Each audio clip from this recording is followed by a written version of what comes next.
massive budget deficits and heated rhetoric has turned what should be a safe bet for Republicans, a Louisiana Senate seat race, into a political hotbed. 24 candidates are running in what's known as Louisiana's jungle primary, replacing retiring incumbent Senator David Vitter, whose own career has been tied to a prostitution scandal. Among the Republicans, David Duke, the white supremacist and former Ku Klux Klan leader. There's also new allegations linked to prostitution making headlines as the primary vote approaches. The top two finishers, regardless of party, will compete in a December runoff for that seat. So speaking of being on the top, we have two Republicans who are leading the polls. They're joining us today from New Orleans. We're going to begin with State Treasurer John Kennedy. Now, sir, I do, of course, want to get to the scandals, but first and foremost, you know, your state really took a hit, massive flooding. Thousands and thousands of people are seeing just ruined homes and property damage. What's the solution there at the state level? Elizabeth, if I make it to heaven, the first question I'm going to ask God is why bad things happen to good people. We've had a lot of bad things happen to a lot of good people. We've had massive flooding in North and South Louisiana. We're asking Congress for help. I don't feel guilty. Last year, the people of my state paid about $56 billion in federal taxes and fees. Okay, but when voters say we need help, are they going to be getting that help? Well, that's the biggest problem, is that we had over 100,000 homes and small businesses that flooded. Most of them had homeowners insurance, but homeowners doesn't cover water damage. Only flood insurance does, and many of our homes and businesses didn't have flood insurance because this was a once-in-a-thousand-year event. You can live on Mount Everest, and if you get 31 inches of rain in about 2.5 days, you're going to flood. Okay. And that's what happened down here. Okay, I'm going to move on a little bit. I want to talk about some scandal that's making headlines. Your race is garnering national attention, especially after the release of a book called Murder in the Bayou. It ties your opponent, allegedly ties your opponent to 3 prostitutes who are now deceased, by no means linking them to their death, but perhaps saying that there are allegations of involvement. You had sent out a tweet, and I want to read it to our viewers. It says, I want to be very clear that my campaign played absolutely no role in creating the story alleging Congressman Boustany's sexual relationship with prostitutes that were later murdered, his staff's alleged involvement in running the bar and hotel where this illicit behavior took place, or publishing the book. Critics will say that this was an opportunity you seized upon to tear down your opponent personally. Do you regret that tweet, sir? No. And here's what I know about the scandal. Simon & Schuster, which I believe is the largest publishing house in the world, published a book, a chapter of which makes very serious allegations against Congressman Boustany and a member of his staff. The staffer has been fired. Congressman Boustany says the allegations are lies. Simon & Schuster says they're true. Obviously, one of them is lying. I assume that Congressman Boustany, if they are lies, will file suit.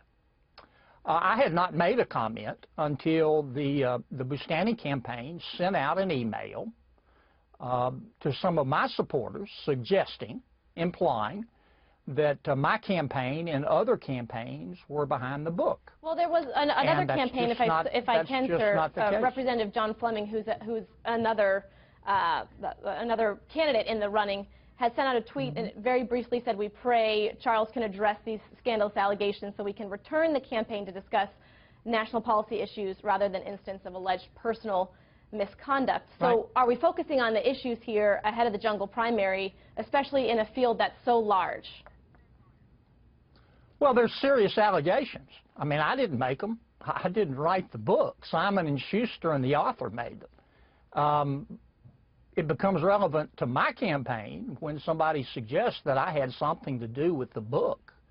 I mean, Simon & Schuster is the largest publishing company in the world. They publish like 2,000 books a year, and I don't have any influence over Simon & Schuster. Right. Now, when the Boustany campaign suggested that my campaign and other campaigns had something to do with the book, that's when I responded, okay. and I think that was a fair response. Mr. Kennedy, I wish we had more time. We've had some news coverage break in today, so we don't have as much time as we expected for this interview. But we thank you very much for joining us, and of course, thank you, Elizabeth. We'll see what the end result is, and we hope to have you back. Thanks so much, sir.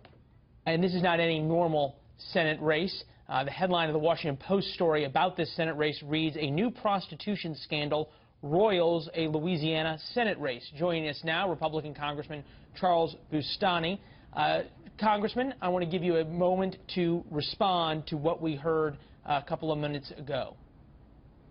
Well, unfortunately, the horrible reputation that Louisiana has continues to go on. These are scurrilous, baseless lies. Let me be very clear. It's politically motivated at a time when my campaign has significant momentum. Treasurer Kennedy, since June, has seen his lead dissipate completely. He has universal name recognition. He's run 11 times statewide as a Democrat, as a Republican, for multiple state offices, and his lead's dissipated in the face of all these lies. He's played a role in perpetrating this and spreading it, and it's backfiring on him. We're going to get this campaign back on what it needs to be on: national security, on dealing with this stalled economy, and protecting our American values. Everything's under assault right now, and it's time to move forward with the real issues in this campaign. And we will in 1 second. I do want to note this from the Washington Post, the story about this race and about what you're calling these lies and the allegations of prostitution and those kinds of things.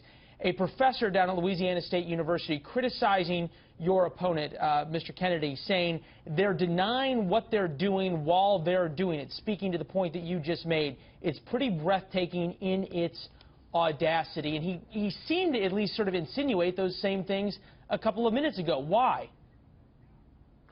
Well, he's desperate. This is a politician. He's a political predator. He's in the twilight of his career, and his campaign is sinking because he has nothing to offer.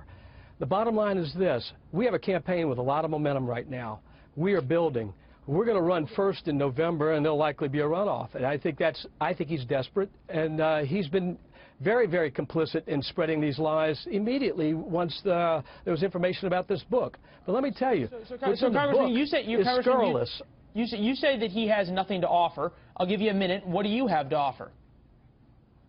I have a record of getting conservative results in the House of Representatives over the past 12 years, rewriting the customs laws to stop illegal substances from coming into this country and undermining American business, repealing the largest repeal to any part of Obamacare to date, repealing a new long-term care entitlement that's going to save taxpayers $86 billion, securing dredging funds and fixing the budgetary gimmicks dealing with dredging to keep our ports and harbors operational while we're trying to conduct international trade. I've got an extensive record on tax, on energy. I mean, it goes down the line. I hear about your record, and I know that you're running on that in Louisiana. But I've got to ask you, part of being in the Senate is a judgment issue, and obviously, as the founders created the Senate, it was the wiser and older and more mature of the two chambers there of the legislative branch.